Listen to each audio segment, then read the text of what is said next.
कर जोरों विनती करूं धरूं चरण पर शीस। गुरु जी राम देवानंद जी महाराज ने दियो नाम बख्शीस। कोटि कोटि सिजदा करूं कोटि कोटि प्रणाम। चरण कमल में राखियो मैं बंदी जाम गुलाम। कुत्ता हूँ गुरुदेव का रामपाल दास का नाम। गले प्रेम की जेवड़ी जाखें चोवा जाऊं। तो करो तो बावड़ू दूर दूर करो तो जाऊं। ज्यों राखो त्यों ही रहूं जो देवो सो खाऊं। जय अब के सतगुरु मिले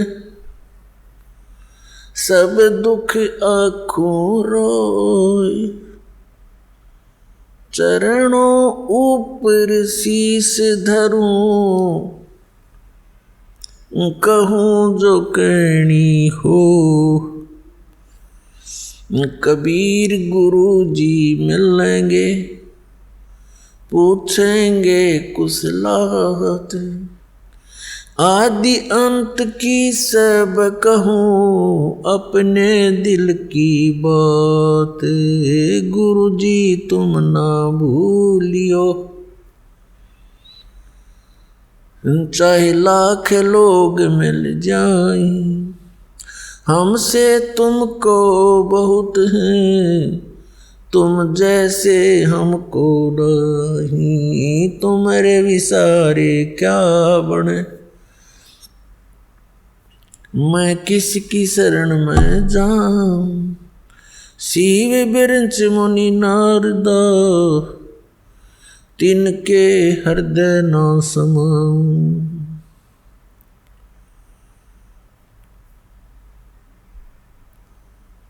परम पिता परमात्मा पूर्ण ब्रह्म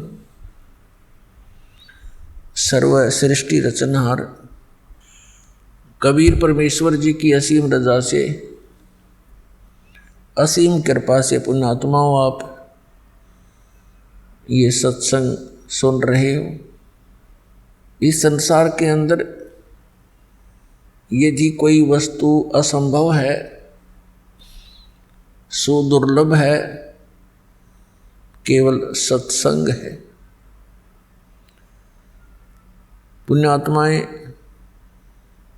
परमात्मा की खोज में युगों से लगी हैं और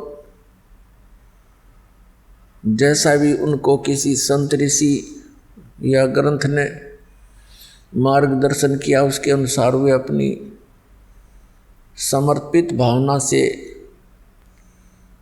उसमें लग जाते हैं। और जो भी साधक साधना कर रहा है उस अपनी साधना को वो उत्तम मानकर ही करता है और उसके परिणाम स्वरूप फिर हम देखते हैं जैसे हमारा जन्म पवित्र हिंदू धर्म के अंदर हुआ। जैसा भी हमारे धर्मगुरुओं ने ज्ञान दिया था हमारे पूर्वज उसी अनुसार साधना किया करते थे। उन्होंने क्या ज्ञान बता रखा था कि बच्चा हो जा होम करा लो, मृत्यु हो जा तो उसका श्राद्ध निकालो, उसकी 13वीं करो। और जैसा भी उन्होंने मार्गदर्शन किया, राम कृष्ण भगवान है, श्री कृष्ण भगवान, विष्णु भगवान, शंकर भगवान, तो ये सभी साधना किया करते थे और फिर भूत बन गए क्योंकि श्राद्ध निकाले गए उनके। तो श्राद्ध क्रिया प्रेत योनि प्राप्त प्राणियों के विषय में ही होती है। तो हम सभी श्राद्ध निकाल रहे थे, इससे सिद्ध हो गया कि हमारे सारे पूर्वज भूत बन गए। तो जिसको हम सत्संग समझते थे, क्योंकि सत्संग का अर्थ है, वैसे यथार्थ उसका भाव तो ये है कि सच्चा ज्ञान और कोई ऋषि महात्मा संत गुरु प्रदान करे, वो सत्संग कहलाता है। जिन गुरुओं ने, ऋषियों ने, संतों ने हमें शास्त्र विरुद्ध ज्ञान दे करके ये कहा कि हम आपको सदग्रंथों के विचार सुना रहे हैं, सत्संग सुना रहे हैं, तो वो उनकी झूठ थी, वो झूठे लोग थे। सदग्रंथों के अंदर जो मार्गदर्शन है वो हमारे तक नहीं पहुंचा। तो पुण्यात्माओं, परमात्मा स्वयं रजा करते हैं, सतलोक से चलकर आते हैं, अपनी प्यारी आत्माओं को वो गूढ़ ज्ञान बताते हैं। और उससे पहले ये सभी काल के दूत परमात्मा के बच्चों को भ्रमित कर देते हैं, शास्त्र के विपरीत ज्ञान सुना के उनको परिपूर्ण कर देते हैं और कहते यही रहते हैं कि हम इन्हीं सदग्रंथों से सब ज्ञान बता रहे हैं। जैसे पवित्र हिंदू धर्म के अंदर पवित्र चारों वेद, पवित्र श्रीमद् भगवद गीता, पवित्र 18 पुराण, ये मान्य ग्रंथ हैं। यदि इन सदग्रंथों का ज्ञान भी हमारे पूर्वजों को होता, यानी आप सबको होता, तो इससे आगे की पढ़ाई तो बहुत आसानी से पढ़ लेते आप। यदि किसी टीचर ने बच्चे को चौथी कक्षा, 5वीं कक्षा तक का ज्ञान ठीक दे रखा है, तो उसको 6ठी कक्षा में प्रवेश करके आसानी से पढ़ाया जा सकता है। और जिसी ने कख नहीं सिखा रखा, सारे उल्टी बकवाद पढ़ा रखी है, तो उस बच्चों को फिर उसमें प्रारंभ से ही, प्रथम कक्षा से प्रारंभ करना पड़ता है उसको। तो आज पूरे मानव समाज को इस दास ने प्रथम कक्षा वाले क ख भी सिखाने पड़ रहे हैं। ABCD दास ही पढ़ाएगा इस अध्यात्म मार्ग की। आज तक के धर्मगुरुओं ने केवल माया बटोरी है, विशेषकर वर्तमान के लोग जो धर्मगुरु हैं, इन्होंने परमात्मा से कोई लेना देना नहीं, न जगत उद्धार से इनका कोई संबंध है, क्योंकि इनके पास वो मार्ग मंत्र है ही नहीं जो मोक्ष और शांति स्थापना कर सके।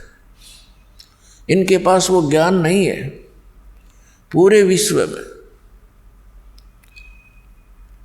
तो पुण्यात्माओं, अब प्राथमिक पढ़ाई भी ये दास करा होगा और PhD तक का ज्ञान इस दास ने ही देना है। और अब ये सुविधा हमें होगी कि आप सब अक्षर ज्ञान युक्त हैं, आप एजुकेटेड हैं, बेटी बहन भाई भक्त बुजुर्ग सभी एजुकेटेड, अक्षर ज्ञान हो गया। हिंदी का तो खासकर हिंदू धर्म में हो ही गया। पुण्यात्माओं, हमारा वैसे कोई धर्म नहीं है, जीव हमारी जाति है, मानव धर्म हमारा, हिंदू मुस्लिम सिख ईसाई धर्म नहीं कोई नारा।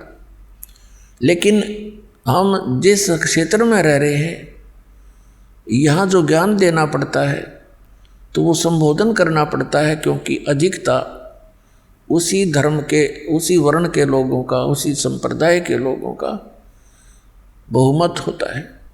तो एक बार कुछ वर्ग समझ गए इस दास के विचारों को, फिर वो अपने सभी अन्य धर्मों में भाई बहनों को जा करके बड़े प्यार के साथ समझाएंगे। ऐसे ही जोत से जोत जगेगी।